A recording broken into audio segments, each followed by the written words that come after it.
बड़े भाई को रोहित को उसकी पढ़ाई लिखाई के हिसाब में जितना भी वो पढ़ रहा होगा उस ग्रुप में हम उसको नौकरी 10 दिन के अंदर दे देंगे।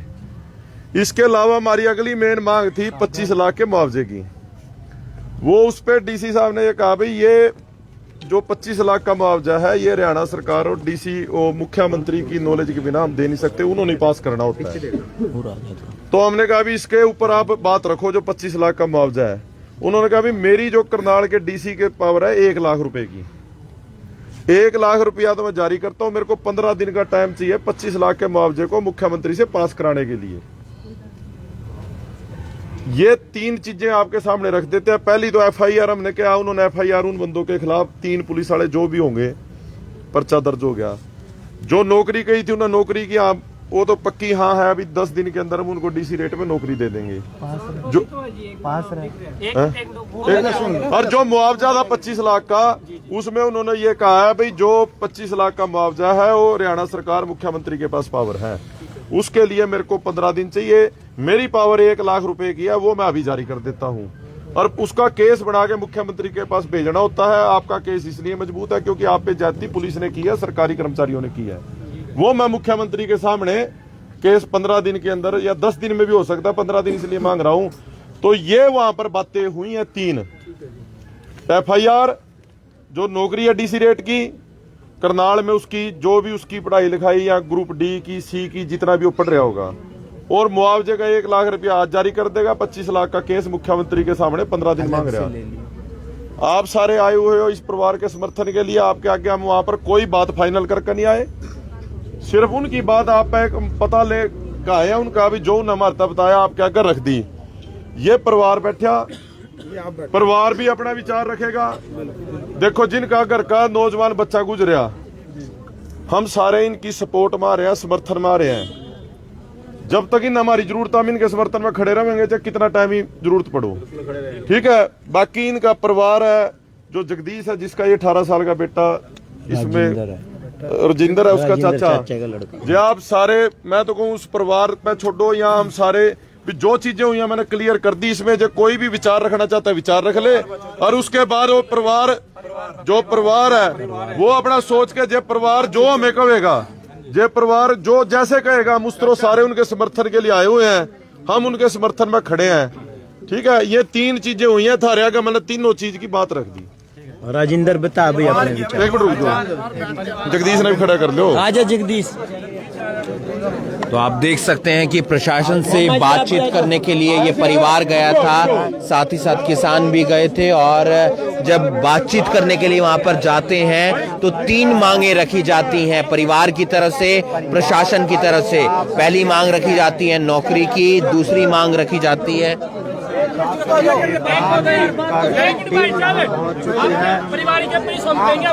मेरी बात तो सुनो सरदार जी, बात सुनो पहले। बता राजू, बोलो। मेरी बात सुनो। और डीसी साहब ने एक बात और बोली थी, 1 मिनट। डीसी साहब ने एक बात और बोली थी, अगर आपकी मांगे जो हमने सीएम साहब तक पहुंचानी है, अगर उन मांगों में कुछ भी बात होती है आप दोबारा धरना कर सकते हो, मेरे दफ्तर के आगे बैठ सकते हो। ठीक है, मेरी बात सुनो सरदार जी, बोलो। जो लड़का है ना, जो लड़का है छोटा यार रुक जाओ यार, रुक जा। मम्मी कब तक करेगी जॉब? मम्मी की 40 साल उम्र है। अरे भाई की बात हो रही उसकी, उसके रोहित की, रोहित को ऐसे यार रोहित जो 20 साल का इसका भाई ये 18 का था उसको। एक मिनट में बात सुन लो। जो मांग रखी थी, मैं रात से यहाँ बैठा था, इन्होंने मांग रखी थी उसकी मम्मी की, पर वहाँ फैसला आया अभी भाई का, क्योंकि भाई की आजादी है, भाई की उम्र ज्यादा। मम्मी कब तक नौकरी करेगी? मम्मी का बुढ़ापा भी आने वाला है, इसलिए भाई की कर भाई की कर है बात। ठीक है। और दूसरी बात एक और है, ये तो आप सारे इन परिवार ने 10 मिनट दे दो, जो उनके निजी रिश्तेदार हैं बात कर लेते हैं जी। ऐसे देख, अगर परिवार की संतुष्टि है हमें कोई आपत्ति हाँ, बात कर लेते हैं हम। यार सारों की यही बात है, हम सपोर्ट करने आ रहे हैं, जो परिवार कहेगा तो हम सहमत हैं। हमें कोई आपत्ति भाई साहब एक कर लो सारे एक बार 10 मिनट दे दी जाए ये तो आप देख सकते हैं कि पोस्टमार्टम रूम से हम आपको ये हाउस से ये हम तस्वीरें दिखा रहे हैं। पूरा घटनाक्रम क्या होता है वो बता देते हैं, उसके बाद धरना जो शुरू होता है उसके बारे में बता देते हैं। 10 मिनट फिलहाल परिवार को दिए गए हैं और परिवार वहां पर बातचीत करता हुआ नजर आ रहा है। दरअसल मोहित नाम का एक लड़का जो मंगल कॉलोनी का रहने वाला था, उसका चालान काट दिया जाता है 13,500 रुपए का। ये भी आरोप लगते हैं पुलिस कर्मचारियों पर कि उसके साथ मारपीट की जाती है, उसके साथ गाली गलौज किया जाता है और उसके बाद आहत होकर वो लड़का सल्फास खा लेता है और लड़के की हो जाती है मृत्यु। और उसके बाद परिवार वालों का हंगामा देखने को मिलता है क्योंकि परिवार में मातम का माहौल है। उनका बेटा चला जाता है, 18 साल का बेटा जिसके कंधों पर जिम्मेदारी थी माता पिता की, जिसके कंधों पर जिम्मेदारी थी परिवार को चलाने की। कल भी पोस्टमार्टम हाउस में वो लगातार बैठे रहते हैं। कल रात के समय किसान आकर उनका समर्थन करते हैं। आज सुबह जब प्रशासन उन्हें बुलाता है तो परिवार के 5 सदस्य जाते हैं, 2 किसान जाते हैं। वहां पर मांगे रखी जाती है। पहली मांग रखी जाती है कि उनके खिलाफ FIR दर्ज होनी चाहिए और साथ ही साथ उन्हें सस्पेंड किया जाना चाहिए। दूसरी मांग रखी जाती है कि 25 लाख रुपए का मुआवजा मिलना चाहिए। तीसरी मांग रखी जाती है कि एक नौकरी मिलनी चाहिए। DC निशांत यादव से बातचीत होती है, करनाल के SP भी वहां पर रहते हैं। पहली मांग FIR की मान ली गई है, FIR दर्ज कर दी गई है। 3 पुलिस कर्मचारियों पर नाम नहीं लिखा गया है, यानी कि अज्ञात पुलिसकर्मियों के खिलाफ वो FIR दर्ज हुई है। धाराएं कौन कौन सी लगाई गई है वो हम आपको बता देते हैं। 306 यानी कि आत्महत्या के लिए उकसाने का मामला, दूसरी धारा लगाई गई है 34 और उसके अंदर जहां पर कई लोग इकट्ठे हो जाते हैं वो धारा लगी है, यानी कि ये दो धाराएं लगाई गई हैं और FIR दर्ज कर ली गई है। FIR की कॉपी भी यहां पर आ गई है। इसके अलावा 2 और मांगे थी, एक थी मुआवजे की मांग थी और मुआवजा 25 लाख रुपए की बात की जा रही थी। करनाल के उपायुक्त ने कहा कि 1 लाख रुपए मैं नगद दे सकता हूं, मैं यानी कि अभी जारी कर सकता हूं, लेकिन 25 लाख रुपए की जो बात है वो सरकार तक पहुंचानी पड़ेगी। हरियाणा के मुख्यमंत्री ही उसे साइन करेंगे, उसके बाद आपको मिलेगा और उसके लिए मुझे 15 दिन का समय चाहिए। लेकिन जो मेरे हाथ में है, यानी कि करनाल के उपायुक्त निशांत यादव के हाथ में 1 लाख रुपए देने की बात उन्होंने कहा वो मैं अभी जारी कर सकता हूं। दूसरी सबसे बड़ी बात नौकरी की, नौकरी DC रेट पर देने के लिए तैयार है प्रशासन और परिवार के किसी भी एक सदस्य को नौकरी देने के लिए तैयार है। भाई का नाम आगे आया है, जो मोहित के भाई हैं रोहित, वो नौकरी उन्हें दी जा सकती है जो उनकी शिक्षा है उस आधार पर, DC रेट के आधार पर। और 2 किसान गए थे, 5 परिवार के सदस्य गए थे और इन 3 मांगों पर वहां पर बातचीत होती है। फिलहाल परिवार के सदस्यों को 10 मिनट का समय दिया गया है। परिवार के सदस्य अभी बातचीत कर रहे हैं। अगर उनकी सहमति बनती है तो फिर परिवार के सदस्य अपनी बात रखेंगे प्रशासन के आगे, अपनी बात रखेंगे किसानों के आगे, अपनी बात रखेंगे उन तमाम लोगों के आगे जो उनका यहाँ पर समर्थन करते हुए नजर आ रहे थे। ये पोस्टमार्टम हाउस की हम आपको तस्वीरें दिखा रहे हैं जहां पर आप देख सकते हैं कि परिवार के लोग बैठे हैं और अपनी बात रखते हुए नजर आ रहे हैं। क्या कुछ कहना है जगदीप औलख का जो वहां पर गए थे, उनको सुन लेते हैं एक बार। नहीं देखो, हम वहां पर कोई भी फैसला करके नहीं आए हैं। जो उन्होंने बातें हमारे को बोली है, पर्चा दर्ज की बात थी, पर्चा दर्ज हो गया उन तीनों के खिलाफ। नौकरी की बात थी वो मांग ली। अब आगे बात मुआवजे की।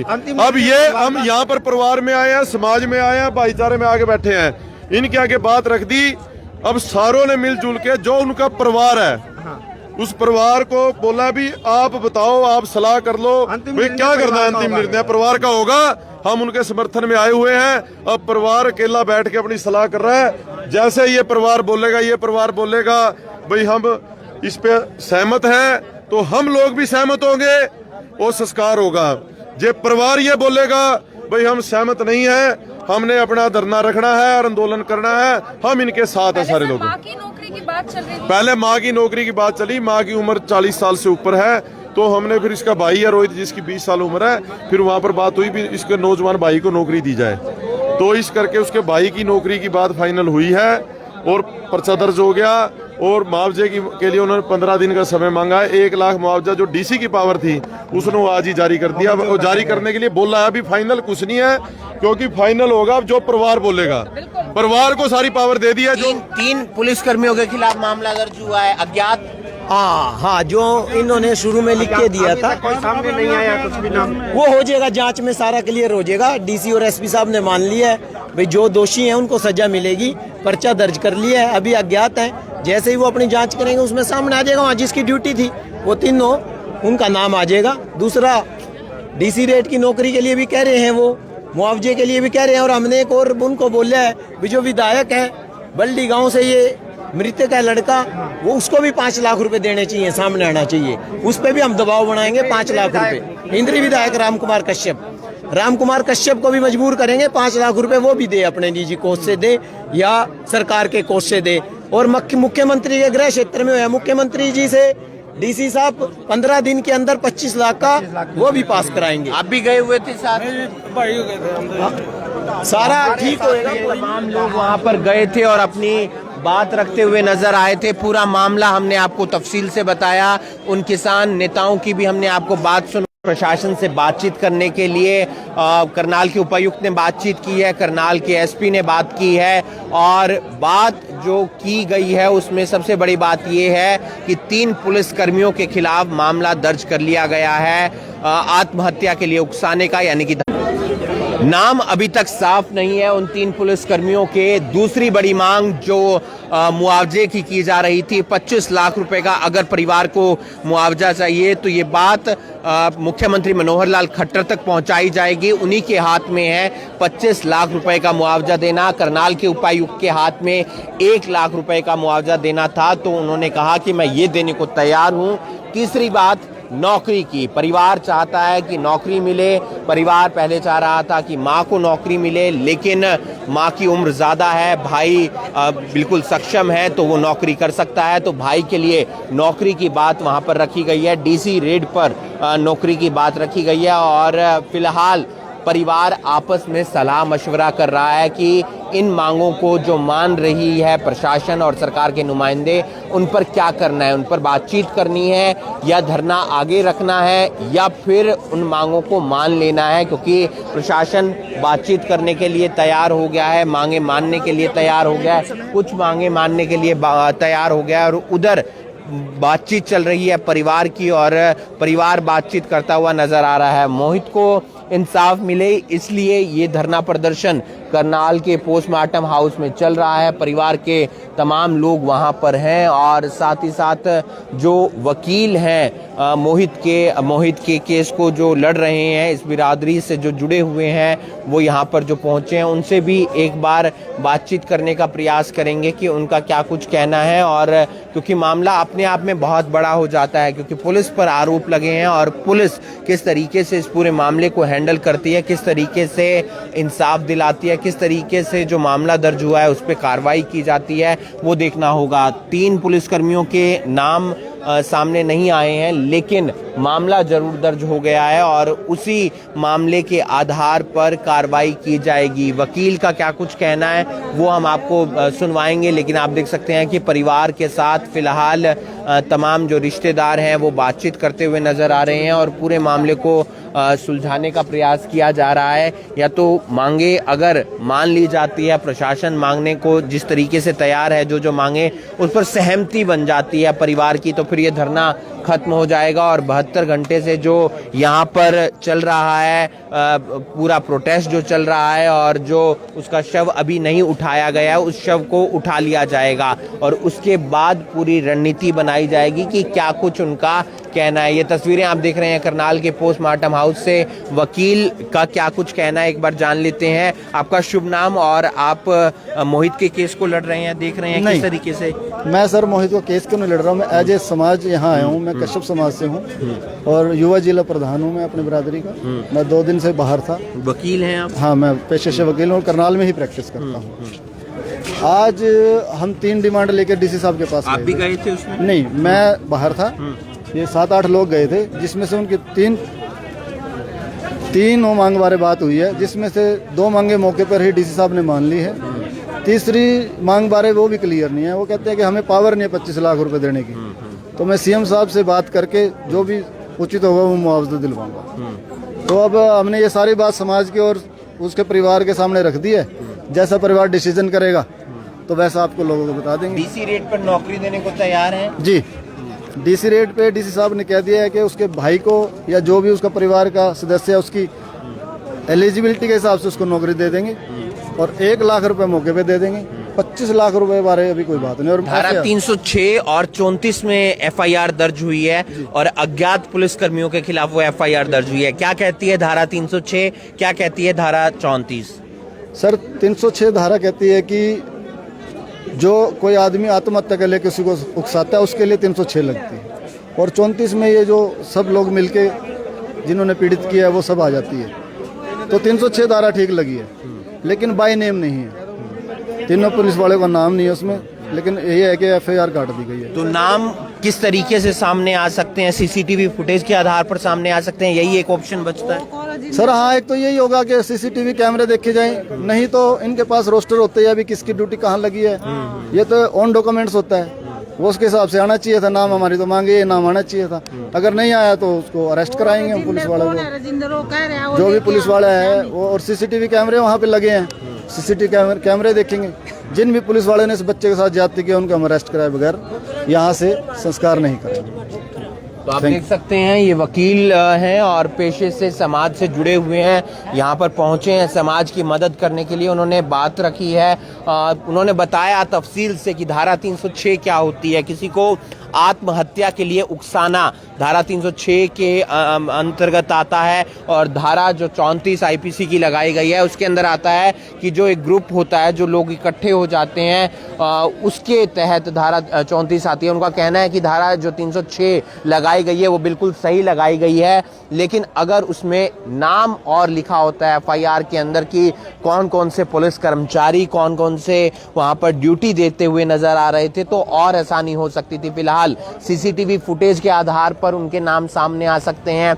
जो ड्यूटी रोस्टर होता है उसके आधार पर जो है तीनों पुलिस कर्मियों के नाम वहां पर निकल कर आ सकते हैं। फिलहाल अज्ञात 3 पुलिस कर्मियों के खिलाफ एफआईआर दर्ज हो गई है। धारा 306 धारा आईपीसी की 34 के तहत 1 लाख रुपए का मुआवजा देने के लिए प्रशासन अभी तैयार है और 25 लाख रुपए के जो मुआवजे की बात है वो सरकार तक पहुंचाएगी और सरकार से उचित मुआवजा दिलवाया जाएगा परिवार वालों को, ऐसा करनाल के उपायुक्त का कहना है। तीसरी बड़ी बात, नौकरी की पक्की नौकरी मांगी जा रही थी, लेकिन पक्की नौकरी टेस्ट के बिना नहीं मिलती है, इसलिए डीसी रेट पर नौकरी देने के लिए भी प्रशासन तैयार हो गया है। उनके भाई को जिस तरीके की उनकी शिक्षा होगी, अगर वो 8वीं पास हैं, अगर वो 10वीं पास हैं, अगर वो 12वीं पास हैं, तो उस आधार पर उनको नौकरी मिल जाएगी। ये मांगे रखी गई थी प्रशासन के आगे, कुछ मांगे मान ली गई हैं। फिलहाल परिवार विचार कर रहा है और विचार के बाद जो सहमति बनेगी उसी के आधार पर डिसीजन लिया जाएगा। इस वीडियो को आप ज़्यादा से ज़्यादा शेयर कीजिए और बाकी तमाम खबरों